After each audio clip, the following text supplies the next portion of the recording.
I didn't know who her husband was the first time she walked into the shop. If I had, I might have stood up straighter, might have spoken less, or maybe I wouldn't have let her stay. The bell above the glass door didn't ring properly anymore. It made this dull, half-choked sound, like it couldn't decide whether to announce someone or just give up halfway. That's how I noticed her, not by the sound, but by the silence that followed it. I was halfway under a reception desk, fixing a loose cable for the card machine. My hands were blackened, the floor smelled faintly of polish and dust, and the late afternoon light was doing that thing where it made everything look slower than it was. "Take your time," she said. I hadn't even realized she'd stepped all the way in. Her voice wasn't loud, but it didn't need to be.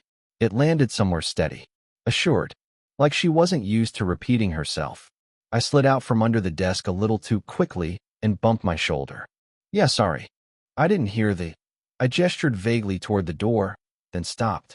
She was standing just inside, one hand still resting lightly on the handle like she hadn't fully decided to stay.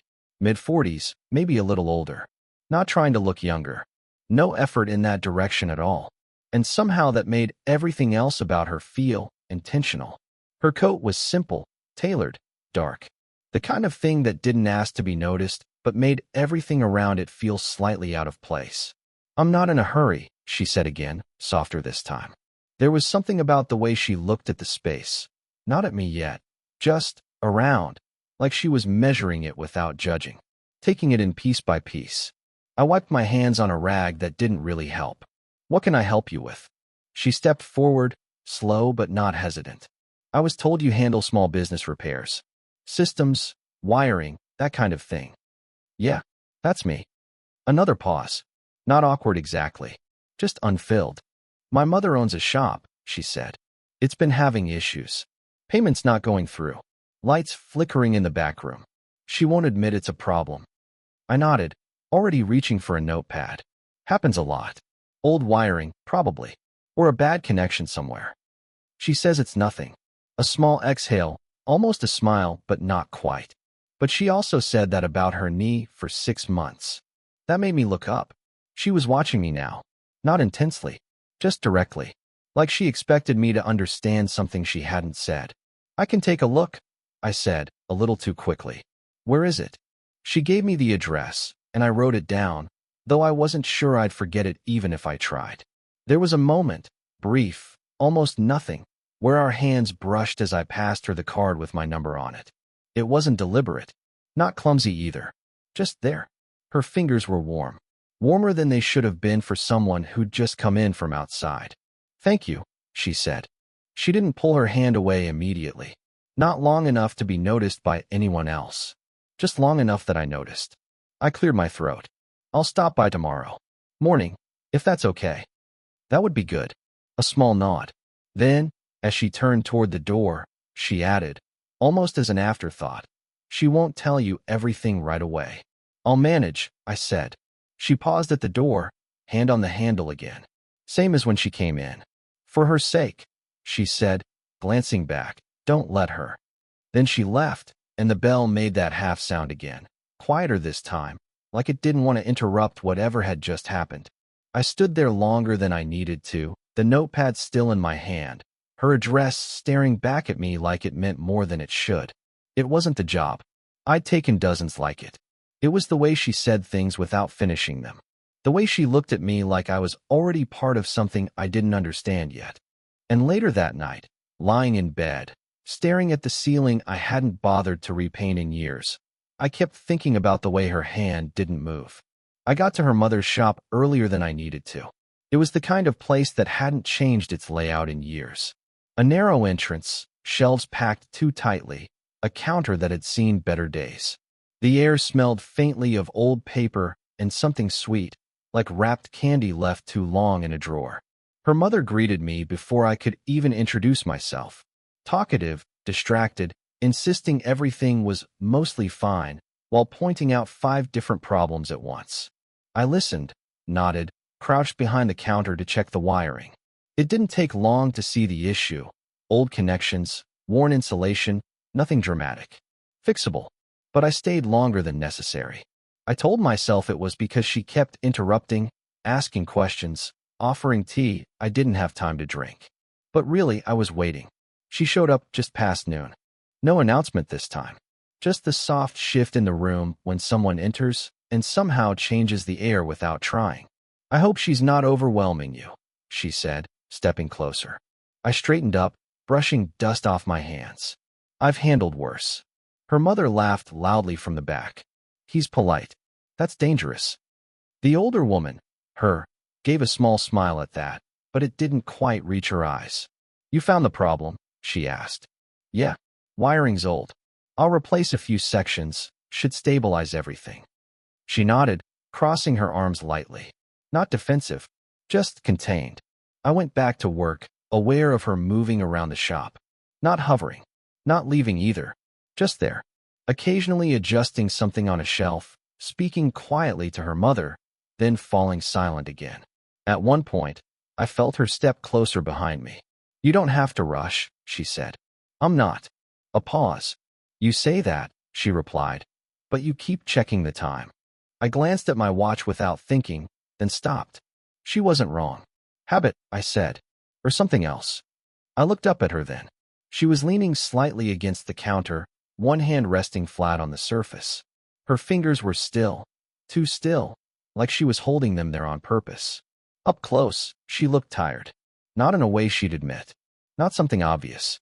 But it was there, in the faint tension around her eyes, in the way her shoulders didn't fully relax even when she wasn't moving. You should sit, I said, before I could stop myself. She let out a quiet breath that almost sounded like a laugh. I'm fine. You don't look fine.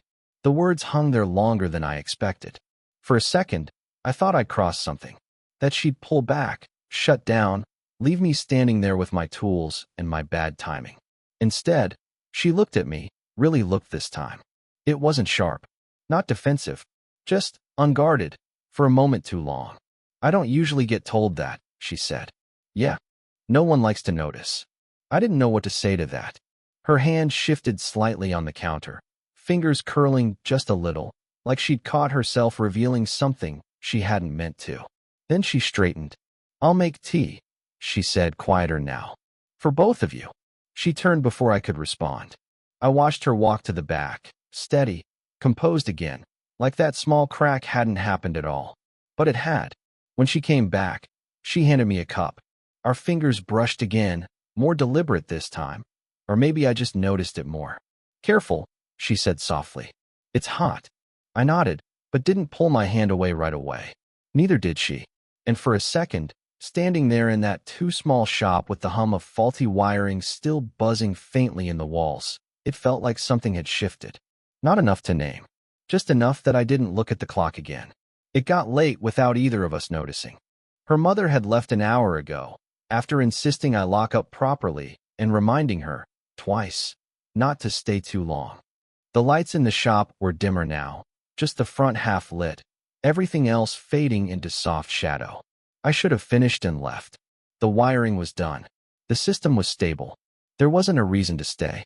But I was still there, sitting on the low stool behind the counter, tools packed, but not put away, watching her try to balance the day's numbers like it was something she could solve if she stared at it long enough. You're off by 12, I said. She didn't look up. I know. A pause. You've been off by 12 for 10 minutes. That got a small breath out of her. Not quite a laugh. I was hoping it would fix itself if I ignored it. Yeah, that usually works. Now she looked at me. There was something different about her at night. Less structured. Like the edges had softened just enough to notice. Why are you still here? She asked. It wasn't sharp. Just quiet. I shrugged, leaning back slightly. Didn't feel right leaving without making sure everything holds. That's not why. I didn't answer. She closed the ledger slowly, her fingers lingering on the page like she wasn't ready to let it go. Most people finish their job and leave, she said. They don't sit around watching someone miscalculate small amounts of money. Maybe I like watching people struggle. She gave me a look, brief, almost amused, then shook her head. That's not it either. Silence settled between us again. Not uncomfortable, just full. Outside, the street had gone quiet. A car passed once, headlights brushing across the glass, then gone. The shop felt smaller after that. She stood up, stretching slightly, one hand pressing into her lower back for a second before she caught herself and dropped it. "You should go," she said. But she didn't move toward the door. I stayed where I was. "You don't want me to," I said, before I could rethink it. That landed. Not loudly, not dramatically, but it stayed there between us. Her eyes shifted, just slightly, like she was deciding whether to deny it or let it sit. "I didn't say that," she replied. "No," I said. "You didn't." Another pause. She stepped closer to the counter, not all the way around it, just enough that the space between us changed. Smaller. Noticeable. "You're—" she started, then stopped. I waited. Her fingers tapped once against the wood, then stilled again. "You notice things," she said finally. "I try to. That's not always a good thing." "For who?" This time, she didn't answer. Instead, she leaned forward just slightly, her hands resting on the counter, closer to mine than before.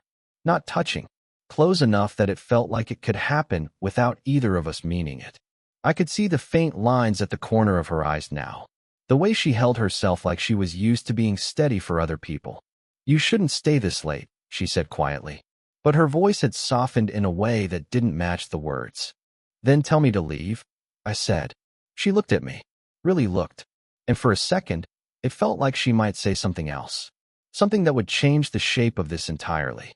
Her hand shifted, inching closer across the counter. Mine didn't move. Not yet. Then, her phone rang. Sharp. Loud. Out of place. She pulled back immediately, the moment breaking like it had never been stable to begin with. The screen lit up in her hand. She glanced at it, and something in her face tightened. Not fear. Not quite. Recognition. "I have to take this," she said. I nodded, already stepping back, giving her space that felt too big now. She turned slightly away as she answered, her voice lower, more controlled. "Yes, I'm still here." A pause. "No, it's handled." Another pause. Longer this time. I said it's handled. I looked down at my hands, at the faint marks the wires had left across my fingers. I could leave. I probably should. But I didn't move. Behind me, her voice dropped even further, almost a whisper now. "No, he doesn't know." That made something in my chest tighten. I didn't turn around. Didn't ask. Didn't move toward the door. Because part of me already knew. If she hung up and looked at me again, I wasn't sure I'd step back this time. She didn't come back the next day. I told myself it didn't mean anything. People get busy. Things come up. There were other jobs, other places to be. I finished the last bit of paperwork for her mother, double-checked the wiring, and left before I could start waiting again. But on the third day, I went back. No real reason this time. The shop was quieter without her. Her mother talked the same, moved the same, but something about the place felt off. Like a room after someone leaves, and you can still tell where they were sitting. "She's been home," her mother said when I asked, too casually. "Headache. Or maybe just tired. She doesn't say much." I nodded like that made sense. It didn't. I was halfway out the door when I heard it. Her voice, low, from the back room. She didn't need to call him. I stopped. Her mother said something I couldn't catch. "I know what it looks like," she replied. "That doesn't mean it is." There was a pause. Then softer, almost tired. "I'm not doing anything." Something about the way she said it didn't sound like reassurance. I should have left. Instead, I stepped toward the back. The door was slightly open. Just enough. She was standing near the small window, arms crossed, looking out at nothing in particular. The light caught her face at an angle that made everything sharper. The tension in her jaw, the way her shoulders didn't quite settle. Her mother noticed me first and excused herself, brushing past me with a look that lingered a second too long. Then it was just us. She didn't turn around right away. "You shouldn't be back here," she said. Her voice wasn't cold. Just careful. "I was leaving," I said. "I heard you." That made her shift slightly, but she still didn't face me. "You weren't meant to." I figured. Silence stretched out again. Thicker this time. Finally, she turned. Up close, she looked worse than before. Not physically. Just worn in a way that didn't come from one bad night. "You fixed everything?" she asked. "Yeah." "Good." Another pause. Neither of us moved. Then, almost under her breath, this was supposed to stay simple. I let out a quiet breath. It was. She gave a small, sharp nod, like she agreed with that more than she wanted to. And now it's not, she said. No. Her arms tightened across her chest, then loosened again, like even she didn't know how to hold herself anymore. You don't even know anything about me, she said. Not really. I know enough. That's the problem. I frowned slightly. How is that a problem? She stepped closer then. Not all the way. Just enough that the space between us started to feel intentional again. Because you look at me like, she stopped. Like what? Her eyes met mine, and for a second, everything else dropped away. Like I'm something you're trying to understand, she said quietly. And I don't have the energy to be understood right now. That landed harder than anything else she'd said before. I'm not asking you to explain anything, I said. You don't have to, she replied. You just stand there and notice things. It's worse. I almost smiled, but it didn't come out right. I can stop. She shook her head immediately. No. The word came too fast. Too certain. We both heard it. She looked down briefly, then back at me, and something in her expression shifted, not softer, not harder. Just honest in a way she hadn't let herself be yet. What are we doing? She asked. Not accusing. Not hopeful. Just lost. I didn't have an answer. Because whatever this was, it hadn't been planned. It hadn't been named. It wasn't supposed to exist long enough to matter. I don't know, I said. She held my gaze a second longer than she should have. Then she exhaled, slow, like something inside her had finally given up pretending. That's not true, she said quietly. I felt it before she finished. The shift. The line we couldn't step back from anymore. You do know, she added, her voice almost breaking but not quite. You're just waiting for me to say it first. I didn't go back the next day. Not because I didn't want to. Because I knew something had already shifted too far, and I didn't trust myself to pretend it hadn't. But that evening, my phone buzzed. Unknown number. I let it ring once, twice, then picked up. You left your tools. Her voice quiet. Controlled. Like she'd rehearsed saying just that and nothing else. I sat up a little straighter. I didn't. They're here, she said. In the back. A pause. You can pick them up. If you want. If you want. Like it wasn't obvious. I'll come now, I said. Another pause on her end. Slight. Barely there. All right. She hung up first. The shop was closed when I got there. Lights off in the front. Only a dim glow from the back room. The door wasn't locked. I stepped inside, the quiet settling around me again, heavier this time. She's not here, she said from the back. I sent her home early. I walked in slowly.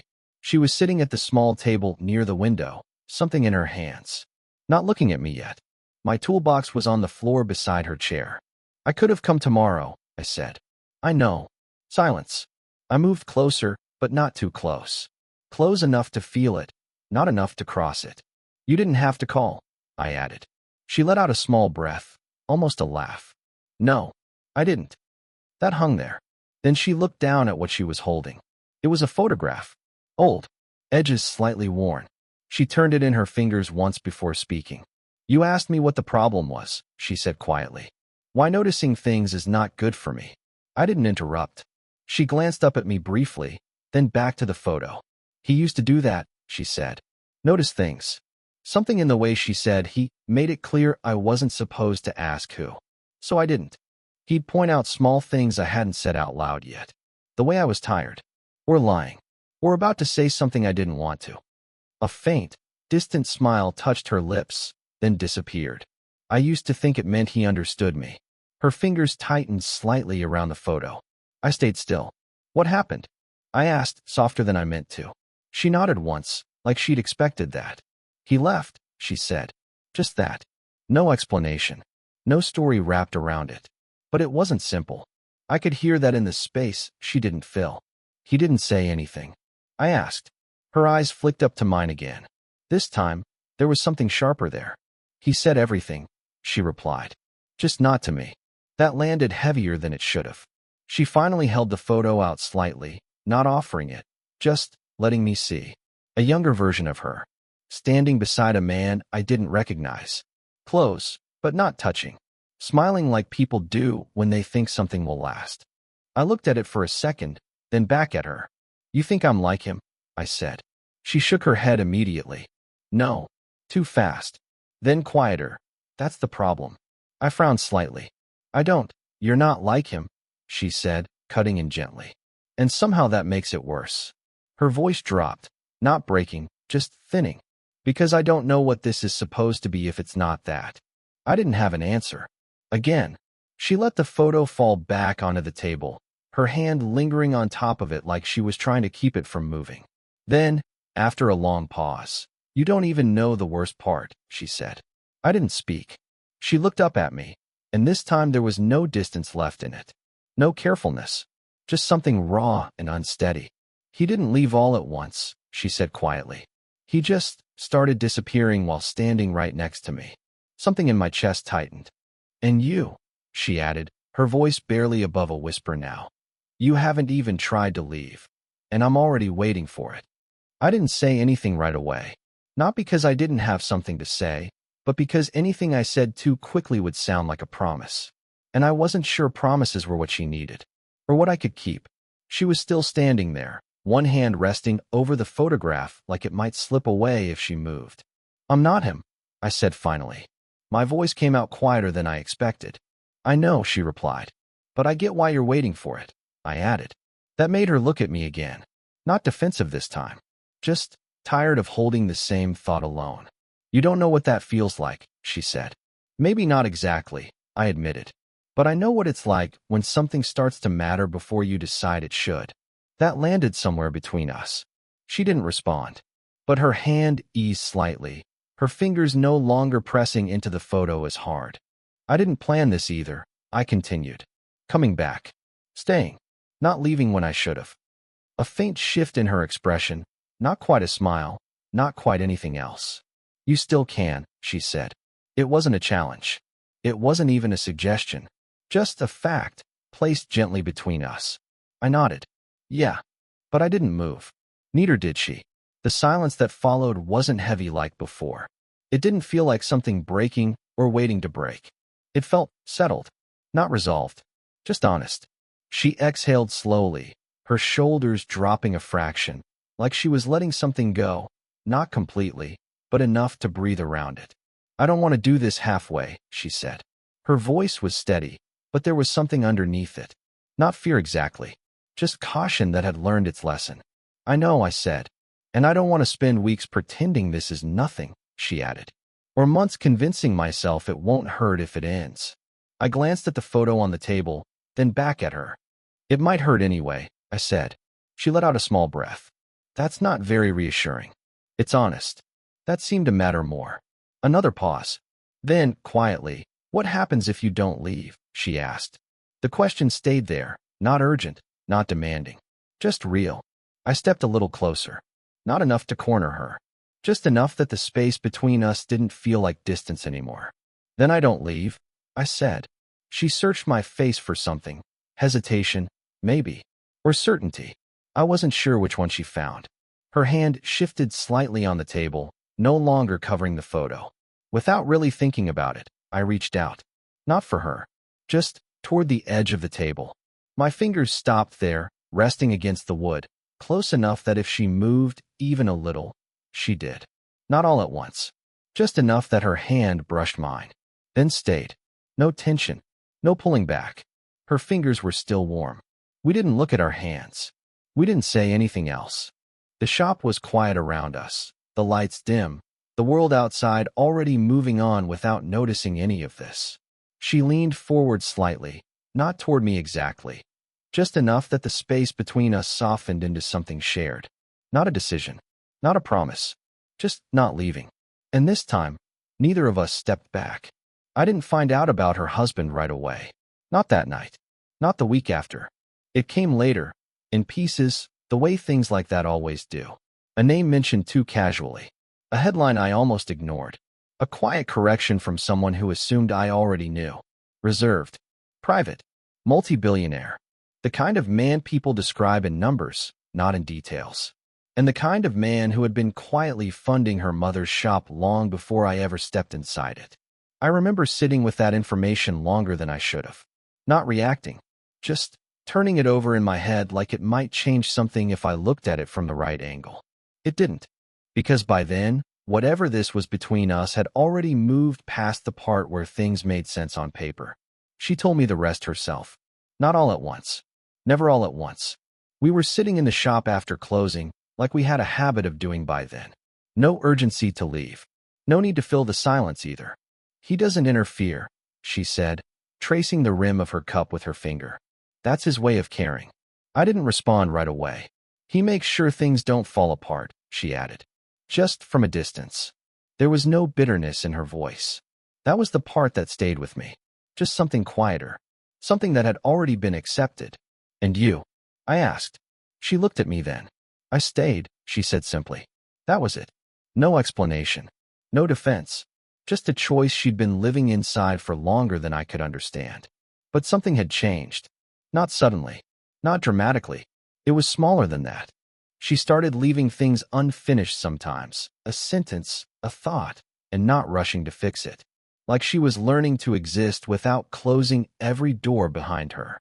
And me, I stopped trying to figure everything out before letting it matter. I didn't need to know where it was going, or how it would end. That used to bother me, the not knowing. Now it felt honest. We didn't define anything. We didn't make rules or promises that sounded good in the moment. We just kept showing up. Some days were quiet. Some were heavier than others. There were still pauses, still moments where one of us almost said too much or not enough. But we didn't pretend it was simple anymore. And somehow, that made it easier. I still notice things about her. The way she holds her cup when she's thinking. The way her voice changes slightly when she's tired but doesn't want to admit it. She notices things too now. Not everything. Not like before. Just enough. One night, as we were closing up, she reached for the light switch and stopped halfway. Do you ever think about how this ends? She asked. I looked at her, then at the dim room around us. Sometimes, I said. And I shrugged lightly. I think, maybe it doesn't have to end the same way everything else did. She didn't answer right away. Just nodded once, like that was enough for now. We turned off the lights together after that. No rush. No distance. Just the quiet understanding of two people who didn't expect forever, but stayed anyway. And somehow, that felt more real than anything I'd known before. If this story made you feel something, let me know in the comments. Would you want more stories like this?